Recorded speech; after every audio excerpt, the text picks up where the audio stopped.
Na pesi bino mbote na kombo na Yesu Christo. Vraiment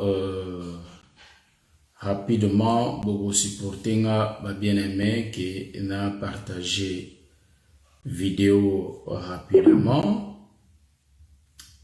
Donc nous allons partager la vidéo pour inviter bande nyonso oyo ba éviter que to bandi live na biso déjà. Donc Bolimbisa. Donc nous allons partager la vidéo, inviter le peuple, inviter les gens pour que Tobanda live Nabiso par la grâce.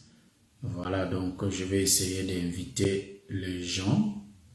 Bandekoyo bakozala disposer de sorte que to mekako suivre live Nabiso. Supporter. Donc voilà. Donc rapidement toujours partager vidéo. Je salue mon bien-aimé fiston Kazi. Donc essayons de partager la vidéo. Mais je crois que j'ai un petit souci avec ma page. Mais que le Seigneur nous fasse sa grâce. On va essayer de voir ça. Donc, je vois que quelque part, donc nous essayons un peu de partager la vidéo. Vous allez nous supporter, mes bien-aimés. Voilà. Donc, vous allez essayer de nous supporter.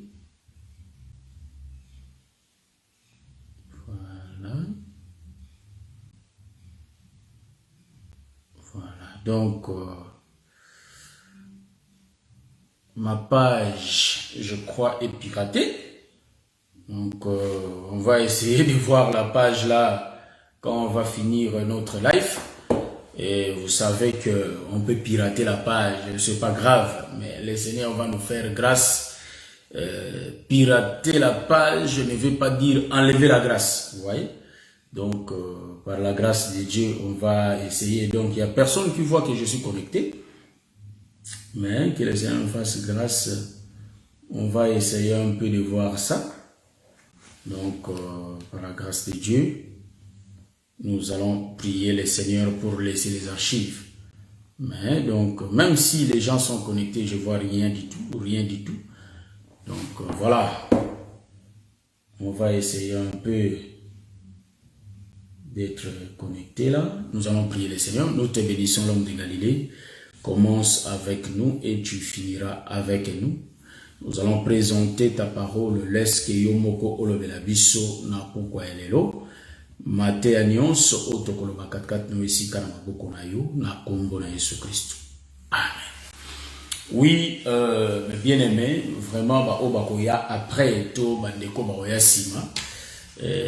Nous vous annonçons toujours ça pour la bino qui page un peu piratée, donc on va essayer un peu de toucher ça, de retoucher en haut de sorte que tout zongela yango les sous. Donc toujours que on peut toucher la page ou soit pirater la page parce qu'il n'a remarqué qui, voire même pour notre statut, c'est tout un problème. Donc je crois bien que dans mon sous page simbami. Mais les cambouezate, tout ça la biso page mususu, tout on peut utiliser ma compte bandeko mususu pour nous passer toujours les messages. Tout le bas qui boye que Facebook tant que ezali, toko continuer ko sakola toujours dans le nom puissant de Jésus, ko sakola toujours le bananzambe parce que le bananzambe yangonde eza bombo ipona biso. Kolesu masi azolo baboye ete moto akolia kaka lipate nde kopesa ye bomo mais maloba nyonso oyo bimaka na monoko na nzambe yango nde ekopesa moto nde bomo bomoni. Donc lelo eza deuxième partie na biso. Donc par la grâce de Dieu toujours ko arrêter na nos vidéos comme ça là to zonga na ba page, on va essayer de toucher les pages. ba page auto ba page to simba yango nde to komeka koyeba likambo lokola to wana bandeko ba yima makambo ordinateur makasi penza ba ko koyeba na ya sali makambo yo mais kolo asa biso ngolu nde to ko monana par la grâce de Dieu et naza na elika ete na ngolu na nzambe nde tokoleka lisusu pona enseignement oyo mais tozolobela toujours bolingo na ba église locale pe tozana mokanda ya Jean chapitre 3 le verset 16 mais tozomona ngo na kati ya elanga Edene to na jardin d'Eden. Vous voyez, eza enseignement otolobelaki lelo il faut tout ça la deuxième partie nango mais tokozongela lisusu deuxième partie je crois bien je ne sais pas ceux qui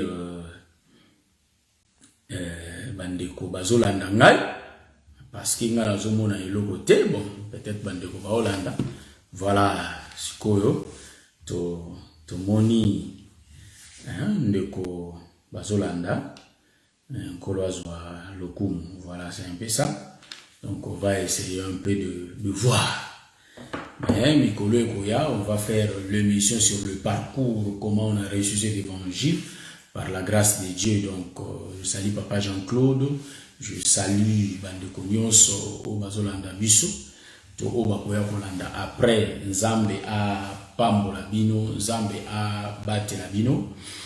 Shalom Papa Jean-Claude. Donc, Nzamba a Batela Bino, Nzamba Zana Bino. Je salue mon bien-aimé fiston Kazi. Nzamba Batela Bino, to invité Bandeko Obakozala Dispo, pour nato mekako suivre. Émission na biso tozomeka kozonga là-dessus de voir un peu voilà ya komona mwa moke kolasa biso ngulu donc tozobanda Jean chapitre 3 le verset 16 tozotanga ngo rapidement totangi rapidement nous sommes dans le livre de Jean chapitre 3 le verset 16. Toujours rapidement, nous lisons au nom de Jésus. Car Dieu a tant aimé le monde qu'il a donné son Fils unique, afin que quiconque croit en lui ne périsse point, mais qu'il ait la vie éternelle. Car Dieu a tant aimé le monde qu'il a donné son Fils unique, afin que quiconque croit en lui ne périsse point, mais qu'il ait la vie éternelle. Vous voyez? Donc, awa, en réalité, eza écriture, oyo, le bien-aimé Jean, akomaki, po ete zambe alingaki mokili mingi, yango wana apesaki mwana na ese moko, po ete oyo akondimela ye akufate, mais azwa bomoi na seko. Donc, écriture oyo, en réalité, c'est notre bien-aimé Jean. Mais bien sûr, toujours retrouver l'écriture dans les jardins. Est-ce que vous avez dans les jardins, toujours qu'il écoute l'écriture oyo, tu expliques qui en gros la fois dernière. Et puis, ma camonion sur les jardins, on va ramener ça. Donc, aux zongi sayango, na bolingo, na kati à l'église locale. Vous voyez? Donc, la deuxième partie, je crois que la première partie, on avait tout expliqué. Et la deuxième partie, on nettoyait pour essayer de dire quoi? Pendant qu'on meka koloba ete, soki tomoni likambo, toyeba ete likambo yango, eza kaka, esika te nzamba zoloba. Mais, nzambe asala kaka répétition, ya eloko esi elekaki nango, mais ye akobandela yango. Voilà pourquoi l'écriture dit que Dieu nous parle, nzamba lobela kabiso, tantôt d'une manière, tantôt d'une autre. Mais c'est l'homme qui ne prend point garde. Vous voyez ça? Motonde azwaka garde te. Vous voyez? Maintenant, menzambe ya lobaka na ye. Voilà. Donc, il a répété beaucoup de choses. Voilà pourquoi l'élopé azo continue toujours. Donc, awa toligi tolobani. Awa tozomona awa que car Dieu a tant aimé le monde. Mais quand il faut expliquer que le monde yango, ils attendaient Adam et Ève. Vous voyez? Na émission où il est. Maintenant, la émission où il y a l'élo, tozo bandela même l'isolo, mais tozo na moi aspect prophétique pébé. Mais quand on explique l'écriture, on a moyen de révélation. Vous voyez ça? Donc, dans moyen de révélation, on expliquer l'écriture. Remarquez une chose. Dieu a tant aimé le monde, il donne son fils. Maintenant, nous allons comprendre que Dieu avait tant aimé le monde. Maintenant, il va donner son fils qui est Noé. Voyez-vous? Donc, car Dieu a tant aimé le monde qu'il avait donné. Donc, car Dieu a tant aimé Noé et qu'il avait donné son fils qui est l'âge. Maintenant, biso lelo, tozo baluka pona ko expliquer que Nzamba lingi mokilinde apesi mwana na Noé. Donc Noé, en réalité, c'est lui le fils qui a été donné afin que le peuple soit sauvé. Ouais. Neto komeka ko expliquer place. Que le Seigneur vous bénisse. Donc nous continuons notre life. Remarquez une chose. Dieu a tant aimé le monde. Voyez. Donc, il donne Noé. Donc, le fils que Dieu avait donné, c'était bien Noé. Remarquez. Après, c'est Noé. Maintenant, quand Noé vient, Noé va amener l'évangile. Parce que dans le livre de Jean, chapitre 1, le verset 17, la Bible nous présente deux prédicateurs. Voyez. Va présenter un prédicateur biblique. Prédicateur yango. Ezali bongo Moïse, puis Ezali Jésus. Remarquez dans les jardins, il y avait aussi deux prédicateurs. Donc le prédicateur de la loi, le Seigneur qui donna la loi, c'est lui Moïse, frère. Donc c'est lui le premier prédicateur. Maintenant, deuxième prédicateur, il va amener la grâce. Bon, ça, on va découvrir ça au fur et à mesure que nous sommes en train de marcher. Mais moi, tout ce que je vais faire, je vais retourner, est-ce que vous voyez ça? Je vais retourner pour essayer un peu de voir ces choses dont je suis en train de parler. Je salue ma soeur Liliana Santos, que le Seigneur vous bénisse. Essayez d'inviter le peuple, donc voilà. Donc, on nous a présenté deux prédicateurs. Le prédicateur de la loi, qui a mené la loi, et le prédicateur de la grâce. Mais remarquez dans les jardins, le prédicateur de la loi, c'était Dieu lui-même. Or, Dieu avait présenté la loi. Vous pouvez manger tous les arbres du jardin, mais l'arbre qui est au milieu du jardin, l'arbre de vie. Voyez-vous, il a dit l'arbre de la connaissance du bien et du mal. Parce qu'au milieu du jardin, il y avait deux arbres. Vous voyez, l'arbre de la connaissance du bien et du mal et l'arbre de vie. Voyez-vous, il y avait deux arbres. Ça j'aime. Mais remarquez une chose. Dieu dit, mais quant à l'arbre de la connaissance du bien et du mal, il dit à Adam, parce que le peuple dans les jardins était Adam. Il dit à Adam, mais malembe, oyebi bolimbisanga, oyebi ke na bosani ke faina lo banalingala, mais même bino pe bozo yebisanga te. Omoni. Donc, ayebisi Adam, peuple ezalaki kaka moko na jardin mais Adam. Malobana ta muzamba zoloba, azoyebisa yango nde Adam. Alobi na Adam que mbuma oyo ya malamu pe mabe, ya connaissance boyebi ya malamu pe mabe, bolia yango te. Mais Adam était seul dans les jardins. Donc to comprendre motei ya mobeko eza nzambe ye moko waza oyo Moïse nde ombre na ye. La loi eza nzete. Hein, bososoli hein. Mobeko eza nzete wana ya malamu pe mabe. Mobeko nde ya wana. Donc aza motei nzambe ye moko. Évangile oya memi, to maloba oya memi nzete. Voilà. Donc le message c'est l'arbre. Les nzete. Remarquez. Maintenant, donc on remarque par rapport à Jean chapitre 1, le verset 17, Bazolo Bapebo, que Moté ya liboso Moïse, auto-expliqué, Moté ya mibale. Moté ya mibale, ezande Yesu Christ. Yesu Christ a meni ngolupe bosolo. Donc Donc, la grâce et la vérité. C'est lui, le deuxième prédicateur, a mis comme un message, Ngolupe Bosolo. Ah, bon. Tozonga. Tozongi na jardin.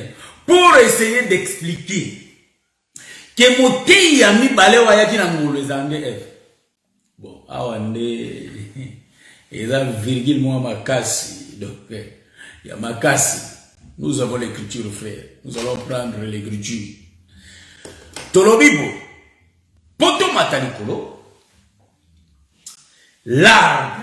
Matteo fona bandela monde. On a ozongera. Et oyasus. Parce que moi, j'aimerais révéler. L'arbre. Il y a connaissance, il y a bien et du mal. Il y a monélité, il y a oyo nkolo amemi pour Adam. Voyez-vous? Maintenant, l'ité est en beau.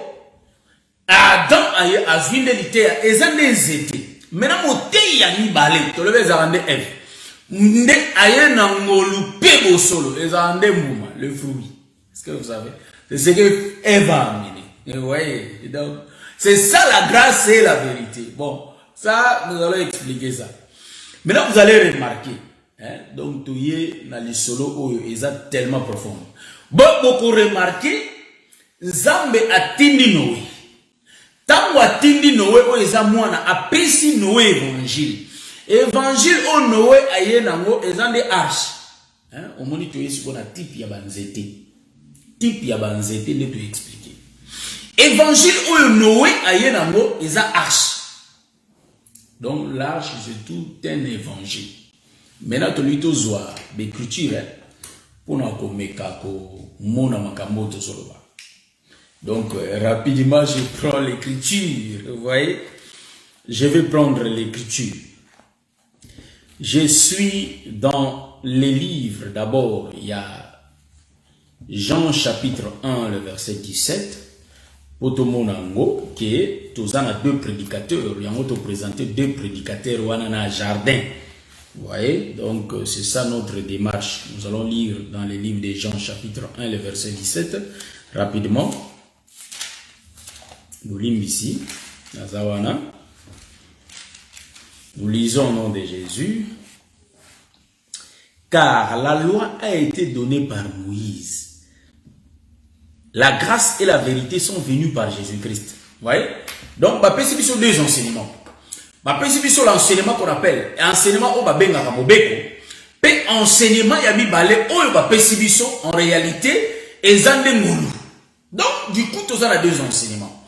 Ya mota motozongi na jardin, tolobi était enseignement ya liboso. Awa Jean zo expliquer biso moté ya enseignement ya liboso eza Moïse. Enseignement ngo eza la loi. Donc la loi nzete na jardin to moni eza nzete. Maintenant, moté ya mibale eza Yesu Christ. Maintenant, moté ya mo ayena nini? Moté ya mo ayena la grâce et la vérité. Bon, la grâce et la vérité. Maintenant, na jardin, tolobi moté ya mibale zarande F. Voilà, on est virgule, eza virgule moko, moi pas si pour nous mona, mais nza mbosa biso ngolo quand même na malembe. Je salue maman Elantumba, que le Seigneur vous bénisse. Zamba Pambola Bini. Donc, ezane mouma. Ezane mouma. Tozoya malembe. En tout cas, nandimi peut-être aussi le sang. Ezaka tchak moi mouké apprendre tozongela yango. Donc tozongela yango lisusu. Même je dis tozongela yango. Donc par la grâce de Dieu. Remarquez, ezane mouma. Donc du coup toi na batei mibale. Moté ya liboso ezala nzambe yemoko mais représenté par Moïse. Yango tolobi Moïse azala na jardin. Moté ya mibale za F. Bon. Toza écriture. Tango nzamba azoloba pa Adam. Adam azaka image ya Israël. Aza elilingi ya Israël ou azozwa mobeko. Parce que Jean a ebisi biso ete muta mema mobeko ezala ne Moïse. Or Moïse a moté ya Israël na tongo.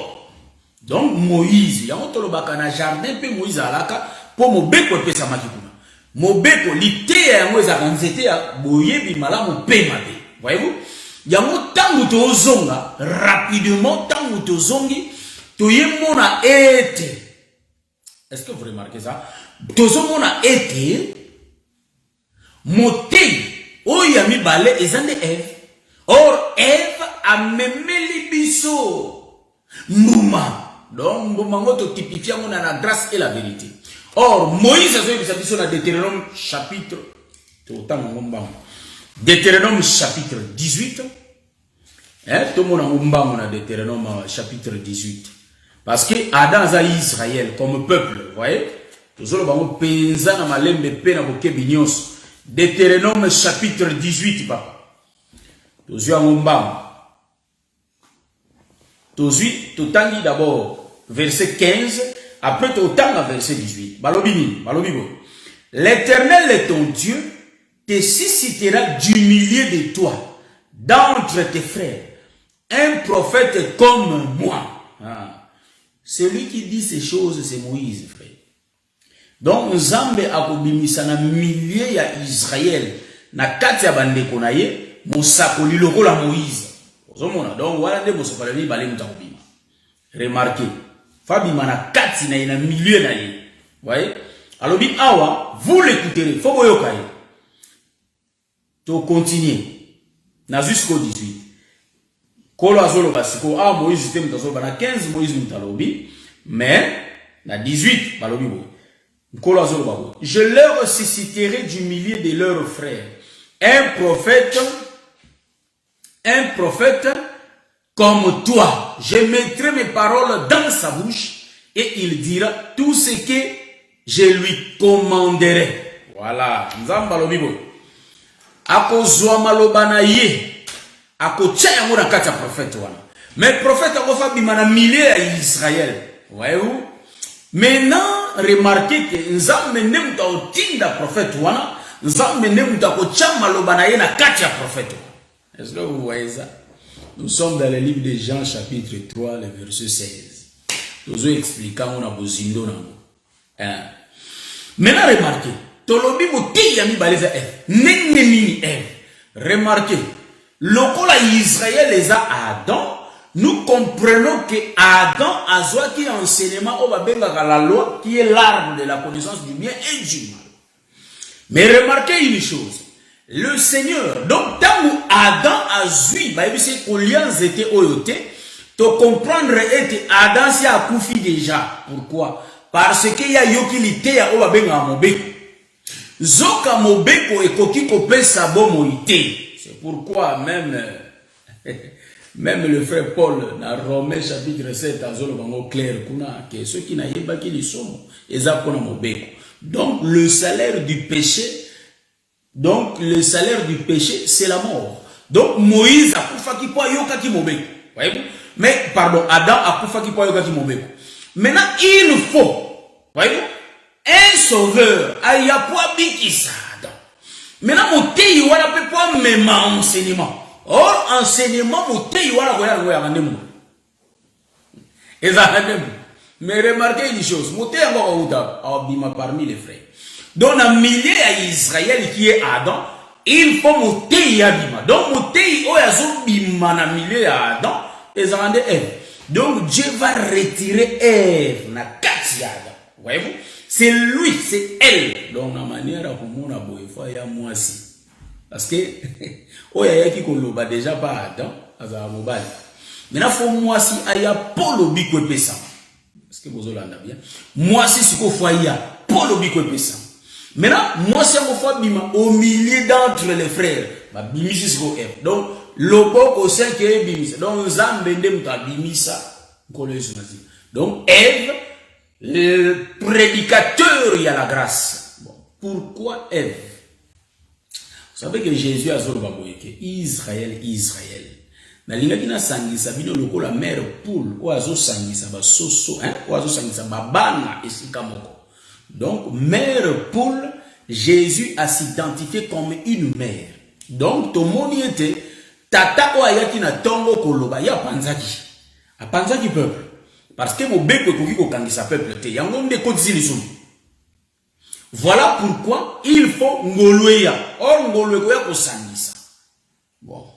Tu as au monde sur nzoto ya Noé parce que monter ya onde Noé. Tu as malembe. On tobi ce qui le to gina biso aussi ça te to ya na biso.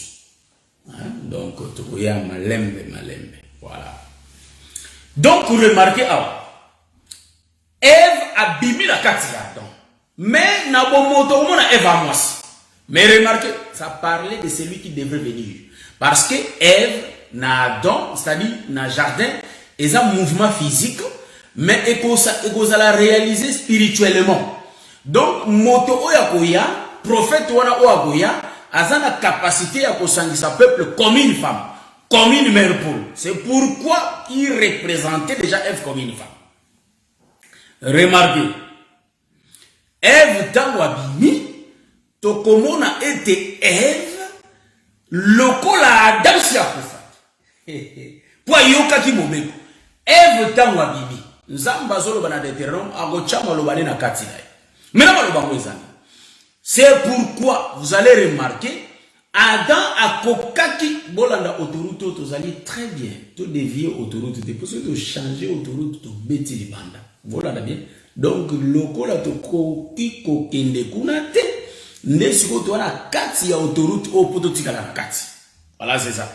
Maintenant pour remarquer Ève, yende mutazana capacité ya kosolana Satan. Tandis que Adam n'avait pas cette capacité. Tout l'en a bien. Tozongi bisonyos, natamba David. Vous allez remarquer que Saül a Israël nyos ezalaki. Mais remarquez, mutu azalaki na capacité ya kosolana Goliath en face. C'était David. Mais David, il faut aya, tout le monde y est parce que on expliquant bien, a bimi na kati d'Israël. Voyez-vous? Donc Saül et tout Israël va soldat veillant bazalaki wana. Maintenant, il faut David abimba. Donc, David a été faible. Mouké na bangonyos. Comme si moi na bangonyos. Mais yende moutabimi. Voilà pourquoi Adam qui était fort existait déjà, Azalaki déjà. Mais il faut Ève abima. Parce que Ève c'est la faiblesse. Yende fois abima. C'est pourquoi Dieu a kokaki kobiki sa peuple tena tangwa mobeko. Mais pour peuple abika, il faut le temps de la grâce. Or, le temps de la grâce, c'est le temps du soir, là où le Seigneur a zombie qui s'en a faiblesse. Est-ce que vous avez bien? Or, faiblesse, il y a dans ces F. Vous remarquez parce que Israël a qui m'a cassé, a qui n'a pas béco. Mais à où gagner Goliath. Mais il faut moi, na mouké le rôle à David Aya. Ce que moi, na mouké le rôle à David Sokaye, c'est lui qui va se présenter devant Goliath. Or, moutoua ko longa Goliath, et Zakane David. Donc, David a olonga bien aimé dans ma bande, c'est tout un enseignement. C'est tout un enseignement. C'est pourquoi, voyez-vous que Ève va avoir un enseignement, il faut zombo. Voyez-vous? Il faut zombo maliam. Parce que mon bec peut pesa me bako liambo mate. Donc, tant bako ki ko liambo mate, zoka mbuma wana ndem tezo me malobiko.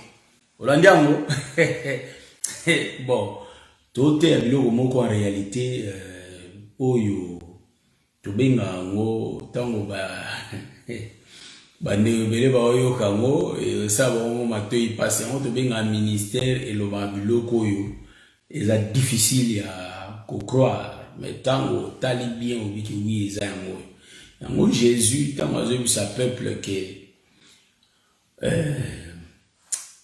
oyo alinya bika il faut alianzoto na ngai pe amela makila na ngai ezaki difficile pour le peuple ameka ko croire yango.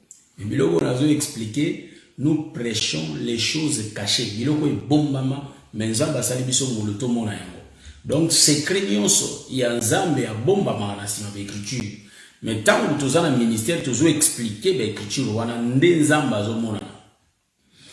Nzamba lo bibo. Mbuma wana balia ya moté parce que bako yeba mabena mala. Est-ce que vous l'entendez bien? Baliate. Donc tant bazo pimela Adam déjà mbuma, nous comprenons que Adam ne peut pas manger l'enseignement. Or Jésus azotinda balia nzoto na ye pour peuple bika. Mais Adam ba pimeli mo moyi. Pourquoi? Parce que ko liate. Mais remarquez mutazo ya enseignement ya ko lia les ande Ève nde azwa mbuma wana. Or, l'isolo ya yena serpent ancien, on peut l'expliquer Jésus sur la montagne. Tant que il est écrit. Au moins, le mouvement et le jardin, ils ont ombre. Dans l'ombre, c'est tellement flou qu'on ne peut pas voir. Donc, en réalité, ils ont explicité. Il y a un frère Paul Azolo. Ils ont non l'exact des choses. Voyez-vous? Donc, non l'exact qui est 1 sur 1. Voilà pourquoi nous disons que de côté à la base gigate, au lieu d'écriture, au lieu d'écriture, pas au lieu de exactitude. Donc, nous prêchons l'exactitude des choses. C'est quoi? Sur la montagne, Jésus, après avoir jeûné 40 jours et 40 nuits, voyez-vous? Maintenant, celui qui va se présenter, c'est les diables. Quand il va se présenter, ils vont parler. Mais Jésus était sur la montagne, voyez-vous? Donc, Jésus parlait avec Satan. Nous voyons dans les jardins, c'est lui qui a parlé, ou celle qui a parlé avec les diables, c'était bien Ève. Ève était approchée, on parlait sur l'enseignement qui est le fruit. Voyez-vous? Donc, Ève avait compris. Pour que, à comprendre qui, potobika, parce que Adam s'est fait qu'il un bagi mobeko, Adam s'est dit déjà mobeko. En d'autres termes, les frères Paul, ça nous écriture, 2 Corinthiens chapitre 3. Je vais prendre l'écriture rapidement. 2 Corinthiens chapitre 3. On a invité ce celle déjà 30 minutes. Tozoya, bon, comme on a besoin des ordres, donc, nous avons besoin de on va commencer à venir en désordre, à prêcher en désordre. Est-ce que vous voyez ça? Donc, je vais chercher l'écriture en entendant. Nous allons regarder. Toujours là, il faut ça déjà combien de temps? Vous voyez? 37 minutes. Ok, il peut déjà, 37 minutes. Donc, rapidement, toujours 2 Corinthiens, chapitre 3. Tout le monde a la loi ne peut pas sauver le peuple. Regardez ici. Tout le temps, rapidement. 2 Corinthiens, chapitre 3, les versets 5. Ce n'est pas à dire que nous soyons par nous-mêmes capables de concevoir quelque chose comme venant de nous-mêmes. Donc, mutazala capable d'état le boli kambonde yete. C'est mutalobi bongo c'est kaza na source bonzambete. Notre capacité, au contraire, vient de Dieu. Il nous a aussi rendus capables d'être ministres d'une nouvelle alliance, non de la lettre, mais de l'esprit, car la lettre tue, mais l'esprit vivifie. Yoga. Or, si le ministère de la mort, gravé avec des lettres sur des pierres, a été glorifié, au point que les fils d'Israël ne pouvaient fixer les regards sur le visage de Moïse à cause de la gloire de son visage, bien que cette gloire fût passagère. Voyez-vous? Donc, or, si le ministère de la mort, bon, on a su qu'on a virgule, on a su qu'il y a. Le ministère de la mort dont le frère Paul parle ici, il parle de la loi. Donc, la loi automatiquement est même qui loi et pas il y a Adam. Donc, Adam, ça qui beaucoup fita wa yoga ega mobeko. Voilà pourquoi ba oba yoki mobeko na tangu ya Moïse. Voyez-vous? Oba yoki mobeko na et ataba pharisien, lokola yoki mobeko ba na liwa, ba otambola na liwa na nzoto. Mais pour babika, il faut ba yoka grâce. Parce que liwa ya pamba ezoboma. Mais tant que ngoloye, ne ngolo ko sangana et puis ça bomo. Donc ngolo, so ko sangisi na mobeko, ba mema bomo. Est-ce qu'on l'entend bien? C'est pourquoi le prophète dit à la loi et au témoignage. Si on ne parle pas ainsi, il n'y aura pas le roi. Donc, si vous avez un mobeko kaka, ndeko boye, ndeko tika boye, ndeko te, aote aga mobeko, aote a Moïse. Alors peuple est bikati. Mais voilà, pour peuple bika, il faut tout le monde appeler ni ngoloye. Ce que ça n'a pas mobeko n'est plus bon. Bon, or ngolo c'est le souffle. Pour que l'homme marche, il faut le souffle et la loi. Vous voyez? Maintenant, on a beaucoup remarqué, moutoyer n'a l'été en mouvement. Ils ont des F. Moutoyer, faut balayer en mouvement, ils ont des F. Pourquoi? Pour ceux qui balaient en mouvement. Nous comprenons qu'il faut élamber. Élamba. Parce que Adam a dit à Boulumbu. Pourquoi? Parce que, il y a Yoka déjà mobeko. Bose la terre, parce que, bisous, la place à Oloba, noir sur blanc. Et tant qu'on débat l'embouma, ba comprendre que bazabo lumbu. Tango ba comprendre que bazabo lumbu, nzambe aye. Ça c'est l'écriture noire sur blanc. Nous disons amen à l'écriture parce que nous allons toujours amen à l'écriture. Vous voyez? Mais Tozo expliquer mouvement. Est-ce que vous voyez ici? Tozo expliquer mouvement. Le mouvement est ça que tango yo ki mobeko. Tango Adam yo ki mobeko. Adam ça déjà au koufa. Mais il faut bâtir dans le deuxième pour terre qui a boumé déjà.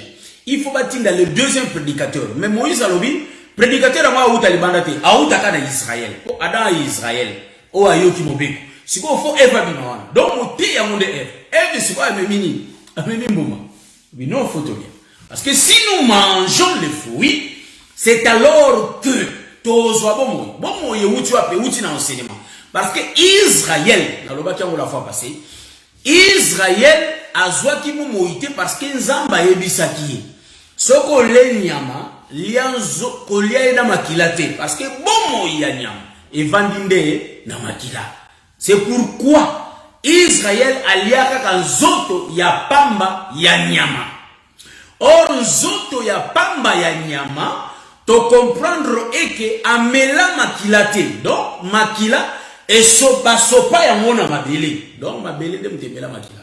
Est-ce que vous l'entendez bien? Mabele c'est tout un peuple peu o emela makila bon. Na okota wana te pour na okomisalité à moi et comme moi too much moi ebele. Tout tika.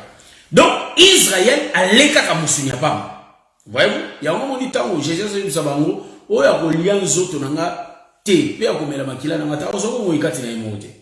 Ozo mo. Donc, bon mo yezali, ceux qui to lien zoto pe to meli makila. Ah, voyez-vous? Donc, en d'autres termes, ceux qui to lien zoto ya nyama, pe to meli makila ya nyama. Or, Jésus c'est un animal. Voyez-vous? Donc Jésus, c'est lui que Jean-Baptiste, voici l'agneau de Dieu qui ôte les péchés. Donc Nyamande Jésus, oh photo lié pétou mais la makila. Remarquez. Maintenant Zamba pimeli déjà Adam, alors que yo lié kolia zété onati. Donc tant a pimeli Adam kolia zété, en d'autres termes a pimeli enseignement. Est-ce que vous l'entendez bien? Maintenant Adam quoi bika il fallait zété. Pour ceux qui allaient, c'est alors que l'œuvre de la croix est réalisée. Est-ce que vous l'avez très bien dit? Est-ce que vous l'avez? Donc, l'œuvre de la croix, pour Eya, Bayana Bilamba, il faut Baliambo. Ceux qui Balembo maté, en réalité, il n'y aura pas l'œuvre de la croix. Je salue ma sœur José Lengo. Donc, vraiment, dans ce cas, par la grâce de Dieu. Donc, Nzamba Salabisongo, nous sommes en train de présenter des choses difficiles à croquer, mais Nzamba sala biso grâce. Yango tozolo bako. Bokomona Adam awa aza image ya Israël oyo mosali abimi na kati na ye. Donc base na biso ya message eza Deutéronome chapitre 18. Nzamba ko susciter kaka na milieu na bango prophète lokola Nzambe yemo. Donc lokola Moïse parce que Nzamba pesa mobeko. Muteye na mobeko. Totangi Jean et biso za Moïse. Donc Moïse était dans les jardins qui avait donné la loi. Voyez-vous? Mais dans le milieu de Israël, il faut prophète abima. On a milieu Adam. Babimisi Ève. Ève yende mutalo la David wa ki beta Goliath. Ake ko solana Satan. Ya ngona Jésus sur la croix, non ça mon résumé. Jésus sur la croix, yé pas kendaki ko solana Satan sur la croix. Il est écrit, il est écrit, il est écrit, il est écrit. Est-ce que vous voyez ça? Donc c'était la guerre des Écritures. C'est pourquoi nous disons que les enfants de Dieu doivent beaucoup lire et beaucoup connaître les Écritures. Et le réseau qui s'amoto, et ça la pensée de Dieu dans l'écriture. Donc la pensée qui se cache derrière l'écriture. Au moins mouvement là, la carte Israël qui est Adam, Ève a bien. Or Ève c'est le prophète. Donc Israël c'est le lion. Donc Israël a un lion, un homme fort qui avait la loi. Mais pour Abika, il faut faiblesse d'Abika. Donc Jésus-Christ a le cola. Une faible, bien que asa faible plante, oiseau bima na katikati ya mabele. Donc mabele, okoya komona ete nzamba zoloba descendance ya Abraham eza lokola sable de la mer. To comprendre sable de la mer ezaka Israël. Yango zomona nzete mo eza faible zo bima na katikati na milieu ya mabele wana nzete bima. Wana eza yezo sakola. Zété zobima. Or, zété ou zobima, c'est le Seigneur Jésus-Christ. Voilà pourquoi vous remarquez, Ève a zobima na kati ya Adam. Adam qui est Israël, ou ayoka ki mobeko. Voilà pourquoi photo mona ba bimisi Ève. Ève a obima. Mais Ève tant a obima, fa kende solana Satan. Donc, au solana Satan, tout tanya noir zolo. Nzeto ba ebisa kibiso. Baloba ki tokoki ko simbate. Bon, awa baloba kake o tango Ève zoloba ba ebisa ki tolia ko simbate oui. Bon, mais Ève a compris bien. Pour mutalia il faut simba d'abord. So il faut simba d'abord pour olia. Donc en d'autres termes, au ko lia on to simbate. Parce que ce ko simbia elle a dit que sur l'air. Est-ce que vous comprenez bien? Wana ya mo be comme te so pekisama. Ko simbate ko lia te nini zete. Enseignement, la loi. Donc mo beko lité na weza ko lia te. Est-ce que vous l'avez bien? Mais si on tali mo beko na la loi, et ça pardon, mo beko na la grâce, c'est ça na lité à mon corps. Et ça lité à mon corps. Je vais expliquer. Mo beko na la grâce. Mo beko za écriture. La grâce c'est une explication. C'est pourquoi Jésus a dit ce qui est écrit noir sur blanc, mais il y a un compléter, il y a un sens, il y a écriture. Parce que vous imaginez le sens. Même les pharisiens, il y a un sens de l'écriture. Mais Jésus me dit orienter le sens de l'écriture. Ça parle de moi. Tous les mouvements là, ça explique moi. Donc Jésus, c'est lui qui a amené l'orientation de l'explication de l'écriture. Mais c'est le mot. Donc, au Komona Israël, a zui mobeko. Au monité, balobi, kolien zétété. Mais évidemment, balega moumango. Vous comprenez? Mais, c'est qu'il faut pas koufa. Bon, on a expliqué. Pourquoi pas koufa? Si tu manges l'enseignement qui est Jésus, il faut d'abord mourir. Tu ne peux pas, au lieu où continuer à vivre, non.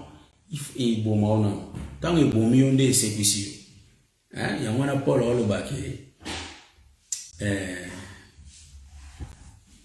si je vis, c'est pas moi qui vis, c'est Christ à moi. Donc Paul a koufaki. Il y a un comportement Paul l'union c'est koufaki. Mais au lieu de vivre, c'était bien Jésus en lui. En d'autres termes, faut bomada, faut bomada. Ce qu'on bomande, faut régner pour vivre. Or mbuma ils ont régné pour vivre. N'est pas pessimisme image à nyama. Bah la exhibition nyama, c'est quoi détail na nyama. Est-ce que vous l'entendez bien? Tango ba oli mbuma wana. Ba ke pesa biso détail na nyama. Talaki, au moni nde ba oli yango. En d'autres termes, ezana nyama moko, ezana mutu moko do mbuma ngo elongwe e kolata bango na nzoto. Est-ce que vous l'entendez bien? Bon, Jésus kasi mbuma vinyo te. Yesu a mbuma vin. Donc ba fini vino bini pour se tomber. Vous l'entendez bien? Bon, nous avons ça vision. Tout le monde tout simba Noé kasi photo tout le monde a bien. Noé nzamba lingi peuple. Peuple on nzamba lingi eza d'abord au longoli ka Noé yemo. Mwasi ya Noé. Bana ya Noé. Babokilo ya Noé. Bangonde Israël. Siko ba nyama zamba bangonde banani, bangonde peuple des nations. Noé, yenda za image ya Jésus-Christ. Oya bimikaka na milliers ya peuple wana. Est-ce que vous l'entendez très bien? Kasi Adam outi na yeka na Adam outi wa pardon Ève, bolimbisa Ève. Ève outi wapi? Ève outi na milliers ya Adam, na milliers Israël parce que base écriture na biso eza Deutéronome chapitre 18, le verset 15 na le verset 18. L'Éternel Dieu suscitera d'entre vos frères, au milieu de vos frères, un prophète comme moi. Ça c'est Moïse qui dit. Moïse, c'est lui le donateur de la loi. Le prophète qui va venir, mais il va venir du milieu d'Israël, c'est lui le donateur de la grâce. Donc, c'est l'enseignement. C'est pourquoi on a démontré à Wake, et la grâce et la loi, c'est un seul enseignement. C'est l'écriture et l'explication de l'écriture. C'est tout. Est-ce que vous l'avez bien? Nzambe a bombami na kati ya makomi, mais natanga mobeko ya mwazolo ba parabole. Maintenant, tango ya molu, ayende ko expliquer nini, ba parabole. C'est la même chose. Ils ont même enseignement. Donc, ils ont zété dans le moment. Zété dans le moment. Donc, ils ont même enseignement. Voyez-vous? Donc, on va comprendre que Noé, il est de la famille à peuple. C'est ça Israël. Voyez-vous? Mais Dieu a tant aimé ce peuple, il avait donné qui? Noé. Noé a eu l'enseignement de la grâce. Enseignement de la grâce, c'est l'arche. Il faut athée à bango arche. Or, arche oiseau té à bango, ne egotinda bango, baya kokota na arche. C'est ça l'enseignement de Noé. Au moins, il tango bango bazio kokota na arche. Non, expliquons moi. Il faut que mon pierre na pêche miraculeuse. Tango a ozo filer les arches. Pierre de siko l'ombre de Christ. Oyo nzambe lokola nzambe alingaki ba mbisi mingi. Ba mbisi on bazaki wapi na mukili. Mukili nini ndemai. Bon, pour tout le monde mukili awa, tout le monde bango ba peuple. Faut aussi l'Apocalypse. Vous voyez?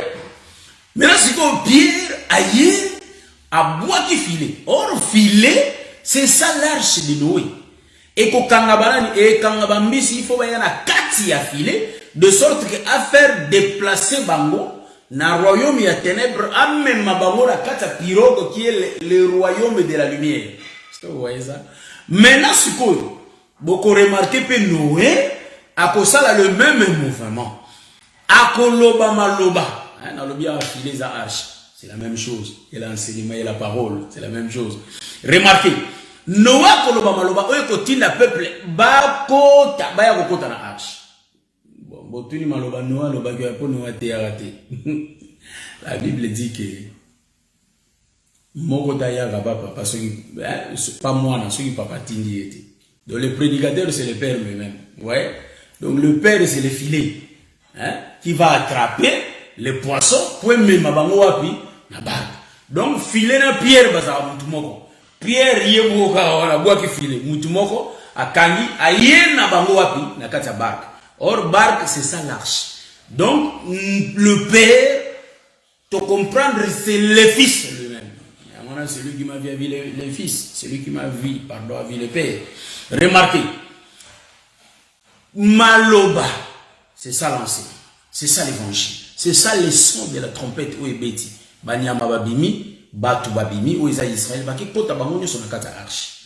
Donc, Jésus a zolo bana Jean chapitre 10, mes brebis entendent ma voix. Donc, te comprendre, banyama zamba bazaba brebis, famille à Noé, baba brebis. Bakoyoka mungo nzambe pe bakoyana kati ya bergerie. Or bergerie c'est ça l'arche. Est-ce que vous voyez ça? Bergerie ya mwana nde arche. Il faut baya ko se réfugier wapi na kati ya arche. Mais remarquez une chose. Donc tant ba koti na kati ya arche, to comprendre que balati nde lamba o ba benga arche. Ah, pour mutsuka tali wa mona arche le mona ba. En d'autres termes, na moni que ça, c'est ma soeur, ça c'est mon frère. Mais vêtu, il faut zana bilamba. Bilamba on est pour soigner. Il y a un moment même que pour se présenter devant les pères, il faut Jacob alata costume, il y a Esaü. Donc Jésus, c'est le vêtement où Paul va revêtez-vous du Seigneur Jésus-Christ. Les vêtements là, c'est l'arche. En d'autres termes, il faut entrer dans l'arche. To bomba manakati l'arche. Et ça le to lati et lamba ou abengi arche. Donc, go faire les anzétés to lati yango arche. Voyez-vous? Donc, c'est ça le vêtement. Or, remarquez, tango Adam, en d'autres termes, Ève a bandi dans le lien. Est-ce que vous voyez ça? Bon, je vais expliquer les virgules. Faut appeler ta virgule. Tango Ève a bandi au lien. Il faut aller en annonce. Hein? Il y a une folie. Jean chapitre 8. Hein? Excusez. Jean chapitre 8, kuna ba websa bisoli 26 à 28. Jésus a zolo ba boy que makambo na zo yebisa bino été enseigné par le Père. Donc tant que Jésus a zo enseigné par le Père, tu comprendre que aoli andemu. Aoli andance. Et on bo mona même Esaïe ba melise ulo. Fa mela. Ézéchiel a mela. Est-ce que vous l'avez très bien? Hein? Vous l'avez très bien. Donc, au liambo matin, Eva au liambo. Ce que tant assisté au liambo manda zimbo mango, ruminant ou pesa mo ada. Bon, ah les ande lobeli ndeza ruminant. Mais au monitant on lembo ma zusu mo pesa. Tu comprendre que tant où y a liaka enseignement, azul c'est quoi enseignement ou bimisi wada. Qui est Israël? Qui est le peuple? Qui est Pierre? Qui est Jean? Azul a pesi par moi. Pourquoi je l'ai dit? Tant où baoli enseignement, en d'autres termes, tu comprendrais que Israël, ça zoaka déjà l'être. Oui, bon, makaye. Maintenant, Ève, azoya po balia yango. Parce que kuna, ba peki saka ba baliate. Oh, ceux qui ba leba kokufa. Mais biso to yebi ete, litoi, eza déjà monoko. Oh, eliaka bobeko. C'est bon, man, Adam. Si vous, du millier d'Adam, il faut Ève bima comme ça. Maintenant, Ève n'aime pas au laisse bango. Yango ko remarqué, tant Nzamba zo yebisa Israël, bolia nyam, mais makila bomelate. Donc, mais yebo kalobio, pobo moignon se ya nyame vandi na makila. Ah, tu comprendre que makila c'est ça l'enseignement de la grâce. Nyama c'est ça la loi. Mais makila c'est la grâce. Vous comprenez? Yango Jésus t'a envoyé à l'obéi qui te, na loboli Moïse te. Bolia Moïse qui est le corps, mon corps, et puis mon mélange qui est la grâce. Est-ce que vous comprenez bien? Est-ce que vous sosolez bien? Hein? Vous sosolez bien. En d'autres termes, bolia zétété. Vous connaissez ça bien du mal. Tu comprendre dans l'arbre il y a le fruit. Même quand tu sautes au simbi d'écriture, nous sommes au monde en haut. Jésus a dit, je suis les cèpes. On a que nous expliquons. Vous êtes les sarments. Mais à l'obina, Mokanda ya Galate 5, tobo tabambuma. Mais remarquez, identité ya zété ba yeba ngona mbuma nango. Est-ce que vous landa maman la que les sœurs bénissent maman sœur front des diamants, que les sœurs vous bénissent. Donc c'est un peu ça. Bon on bien non. Donc tu veux expliquer à monter il y a dans les andes Ève qui est l'ombre de la femme. Jésus qui est l'ombre de la femme. Je dis bien l'ombre. Je ne dis pas que Jésus c'est une femme. Non. J'ai dit l'ombre. L'ombre n'est pas la réalité. Voyez-vous? Donc l'ombre, c'est-à-dire, azosala nabo moi si pour gagner peuple. Parce que ici, très bien. Jérusalem, j'ai voulu. Nalingaki ko sangisa bino loko la maman. Ya soso a sangisa kabana. Ne ko tata soso a sangisa kate. Hein? A sangisa kate. Moni, muta sangisa kande mwasi. Yangwana soso ya mobile zalaka nde nzambe na otango mobeko. Akoyi ko sangisa bana te. Mais maman fois ya yé na tango ya ngolu, maman de fois ya pas sangisa bana. O landi bien. Yango moni ete liwe kotaki na jardin. Mais Moïse a dit na kati ba frère na bino, prophète a obima wana. Yango moni Eva bimi na kati Adam. Prophète a onde wana, Eva bimi. Siko Eva yinda ke tuta na Satan face à face. Vous comprenez ce que le wana? Yango Jésus a kutana na Satan face à face na ngomba. Ba osolo. Mais Moïse a ko kutana na Satan face à face. Ti. Bolandi bien parce que ba te ba mi bali. Bon, que les Seigneur nzamba sa biso ngolu. Bien te ya kolobeza mingi. Nazo bali sango pena nanu penza te na archime nazo ya. To lobi ki to ko na biso lo ban désordre. Tu es chak to lobi par la grâce de Dieu mais samedi to batelier. Nazo pesa nini na osala émission sur le parcours. Comment j'ai reçu cet évangile? Neni nzamba sayenga ngulu nazo évangile par la grâce de Dieu. Bazela o toleki. Nangolo ankolo nzamba osunga biso, on va faire l'émission nangolo nzambe nzamba sa biso.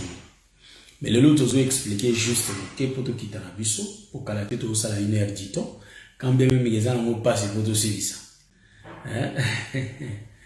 Amen amen ma sœur José Ilengo. Oui vraiment kimia na pesi bande ko nyonso mbote. Oyo ba oya sima oba olanda nzama pambola bango nzama pambola pe bino ba ebozolanda kola pambola biso. Voilà, c'est un peu ça. Donc par la grâce de Dieu toko yoka mingi ngula nzamba. Voilà, c'est un peu ça. Omonite nzamba pimeli bango ba mela makila te. Mais yi alobi na bo moya nyama ngweza na makila. Oh, nyama ndena ni kastolo ba bien. Oh nazo répéter kaka. Voici l'agneau de Dieu qui ôte les péchés. Donc, bon, moi, il vend du wapi, na kata nyama. Moni, c'est lui l'animal. Mais bobo, il va me la makila na ye. Au moni, te ke, ba obi kate. Na te ki la mate ya oye l'équipe partie l'équipe, 2 dans 1. Donc, vous comprendrez que bouk na agneau. Agneau zola tisa, bouk a zo racheté. Au moni te.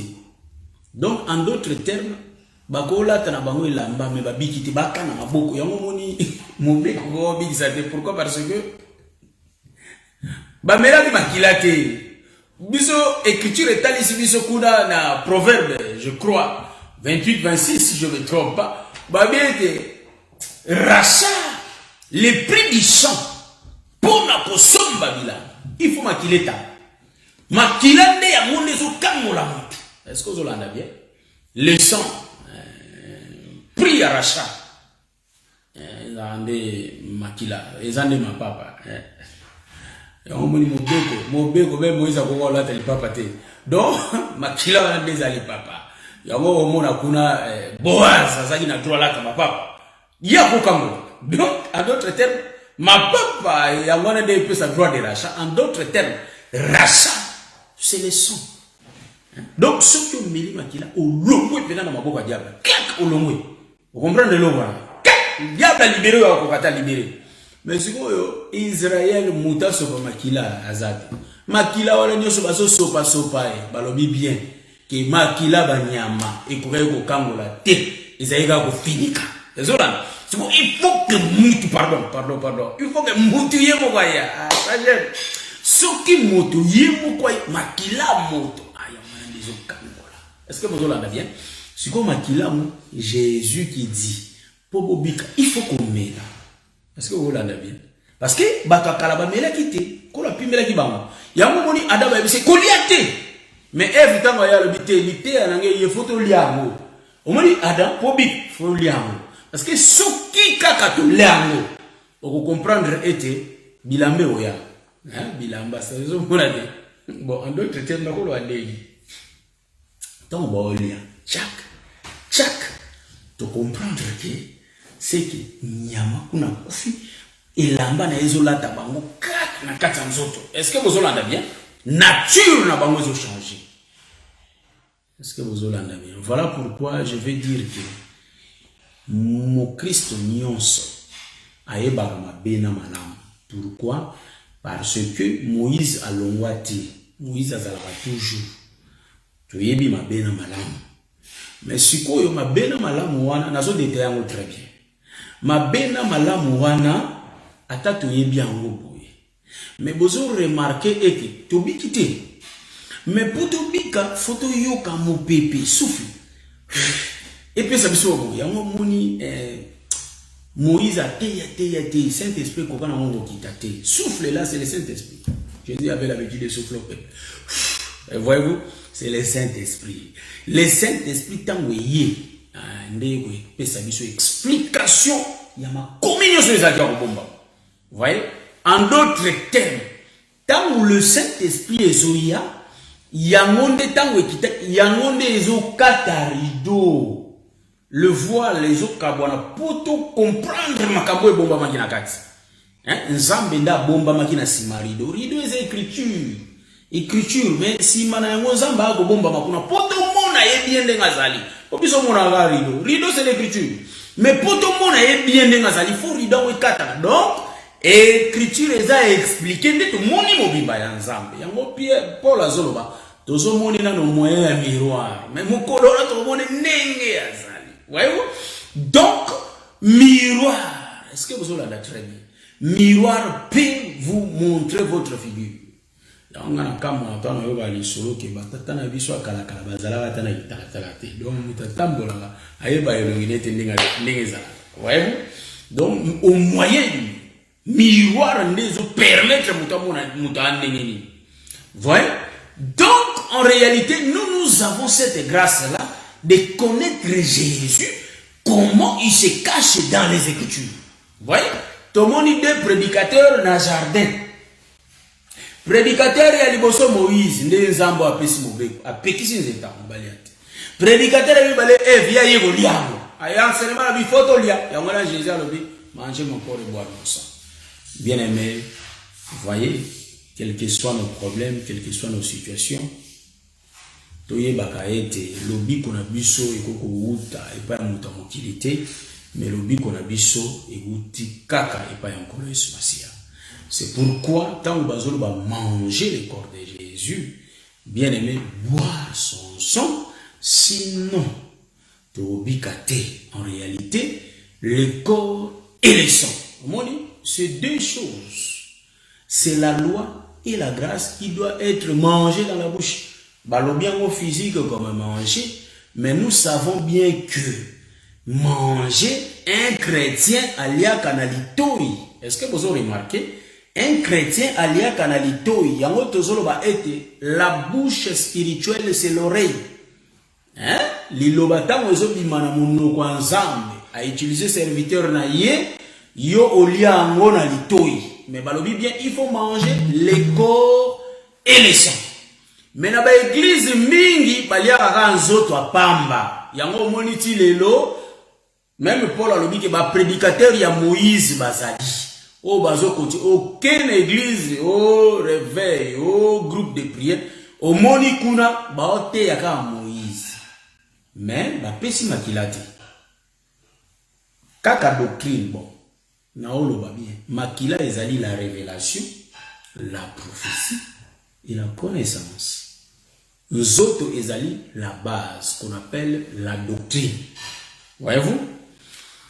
La répétition de l'écriture noir sur blanc. Donc, nous autres, écriture noir sur blanc, tangi, noir sur blanc. Mais Paul a expliqué que one est la lettre et boma biso. Et on va le dire bien que la loi tue, la lettre tue. Mais ce qui va te donner la vie, c'est la révélation de la lettre. Est-ce que vous en avez très bien? Yango mona moté yango na kamaka o mona na 12 ans azoté. Non, a répéter écriture. A répéter écriture. A répéter écriture. Même Paul on le bata on azaki mona nazaki na langage ya bomwana. Mais tant on a poli, tant on a komoko, langage a changé. Cela veut dire quoi? Est-ce que bozo est-ce que vous l'entendez très bien? Donc,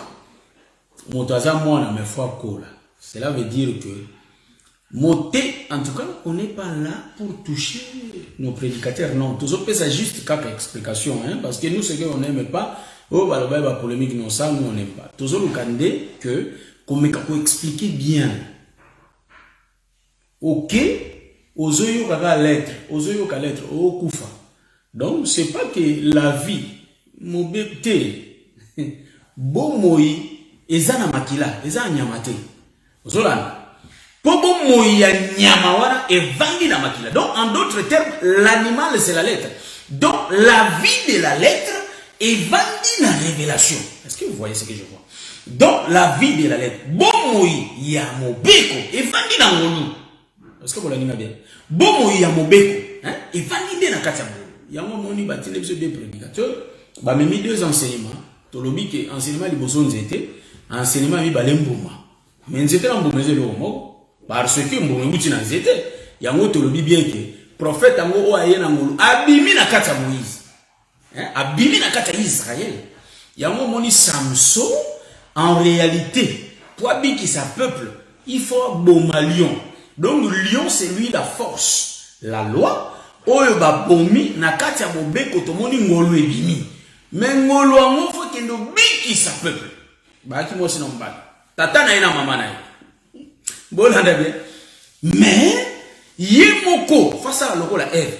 Yo ko ko pesa bato lo yo moko liate. Tango azingo luyemo aliango nanu nzela. Wana Samson. Ale miel la mon nzela. Pe azu ki pesa mon peuple. Est-ce que vous l'entendez bien? Enseignement. Yango moni pe Eve faut aliana numbuma yemoko. Jusqu'au moment où en d'autres termes, Jean chapitre 8, verset 26. Oh non, na doit qu'un papa. Après, il y a vu à Pissi. Est-ce que vous l'avez très bien? Vous l'avez très bien. Ndéomoni lobi koti ndengwana. Donc, ezaki na lion, mais soka memeli bango lion. Mais lion obo bango ti. Omonite ki na kati ya lion zoka miel suka les ali. mobeko mais eloko malamu ya pete nde ozo pesa bon mo ko ba lia na facilité ezali c'est la grâce nde omoni bakena ngo ti bake pesa ngo papa na mama ma yebisi mango te ke muti na lion est-ce que vous l'entendez moni po miel ngo pe bima ndeko ezali 3 jours après yango moni lion kufaka asali mikolo misato da sepi ako mingolo vous comprenez donc les lions c'était Jésus qui marchait c'est les écritures hein vous avez au tambola il y a ma casse vous voyez ba ete vous comprendre yango Israël azako koka Jésus te pourquoi parce que soka kuta na bandu beta bango biloko ba prophète parce que azaki mobeko c'est le corps mais faut to melana baki sikoyo tango ba bomiye pa ya Samson akufi na no 3 jours 3 nuits yango yemo lobi peuple ezolo kelanga miracle bon on appelle ça un miracle ni ce qui a Jonas c'était ndenge Jonas ça la qui 3 jours ozo mona auto expliquer orientation et explication écriture Yesu mutaye donc mutaye na mweza ki Jésus c'est pourquoi nga tonanga itamoko tout so atangi noir sur blanc alobio penza ba komi boy mabosa ni kotanga ba prophète mususu parce que ba prophète ba se complétaka prophète va se compléter. Hein? Même ma traduction se complète. La traduction oui, c'est complète. Vraiment que le Seigneur vous bénisse, bien aimé. C'est pourquoi total moto oya pesa kabomo yo eza Jésus Christ en Nazareth. Pomoni donc ceux qui te limitent aux bomo en tout cas bomo na biso to zwili yango kaka pa Jésus Christ. Donc ndenge to zara na bomo boy. Bon, il y a ce qu'on a tout garder très bien jalousement parce que diable a rodé comme un lion oazolo comme sunini ni a repassé parce que nous allons très bien. Donc il y a la 3e version déjà on a dit aussi maintenant archi très bien Noé parce que batéa biso car Dieu a tant aimé le monde donc voilà nzamba lingaki Noé a pc archi biso to lobi nzamba lingaki ba nyama pas lingaki famille Noé moi je Noé a posé voilà ma pèse nous est enseignement donc enseigner les arches voyez donc arche il faut pas côté la carte parce que arche fait bon baba il y a un arche ngo ezé lamba vous comprendre donc lamba il y a un moment on appelle que tango Israël a obomanyama ya zwaki na yeto expliquer comment le quoi tango Israël a bominya nzama izo wa mela makila de tabuzo ba Israël tango bominya chak azuma kila a versé na kasi mabele peza na monokoti monoko mabele tui ekani makila ndeto moniki na Israël na mabele mutebika ki ya liboso mabele biki nanu après Israël c'est bika pourquoi parce que mabele ndimaki komela makila donc to moni yango kuna pa Yesu Christ tango alobika ka wa kolia nzoto nanga pa komela makila na ngai ndazwi bomoni 70 bakena bango. Pourquoi pour bango ba mona qui était la perfection et vendaki na mobeko nde ba 70 bakena bango mais les 12 qui étaient restés bango ba ndimi komela makila pe ko lia nzoto ya Yesu Christ. Est-ce que vous voyez donc bango bazaki le type de l'église où ebika ki liboso mais Israël akendaki na ena aboyina no ndima Christ aoya ondima bango na ndela deso. Que le Seigneur vous bénisse. Je crois que pour les autres soukiawa nzamba pambola bino nzamba pambola biso.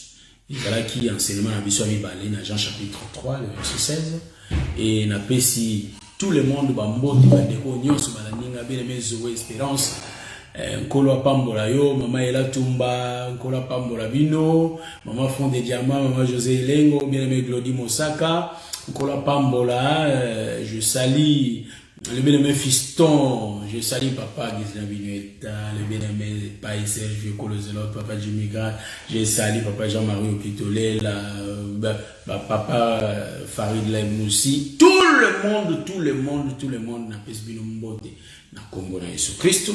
Vraiment, je salue toutes mes sœurs aussi dans le nom puissant de Jésus. Binonion so bambote, on est ensemble.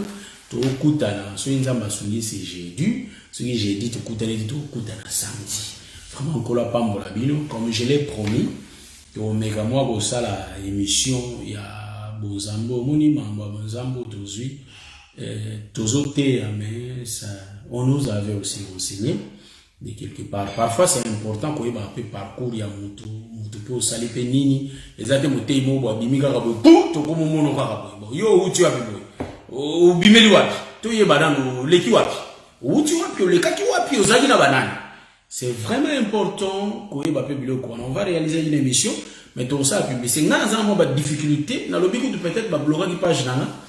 Même na zo ko ka ko sala ba o ni te ko zwa et nini tina publier on a statut et ça difficile kaka fona koma so na komi ne komi mais nde na zo sa liboso et simba lisuti nga na koma mona peut-être ba simbi page nana na ko lo bebele te po na yebi na ngate so eza bon ou pas mais nga na lo ba lo la bon OK page nanga piraté je crois bien et tout mais je n'ai évité sur les abonnés bon nzamba sa biso grâce to lega pour na pesa parcours donc logo les aka ya okoma je vais na okoma date pour ça l'émission en tout cas nzamba sa biso ngulu émission wana eko sunga pe biso parce que ngapi mingi ba mona ngai ba yebi pe penza malamu pete ba te belé mais nzamba sa grâce to meka moloba to uti wapi to zaki wapi to yoka ki malobo ndenge nini nkola sa ki biso grâce on parlera pas vraiment du tout de nous mais to ko se présenter pour peuple à la paix sur ba mona nga mais kala nga bo na yaka bo na tei mais ba yebi vraiment te na uti wapi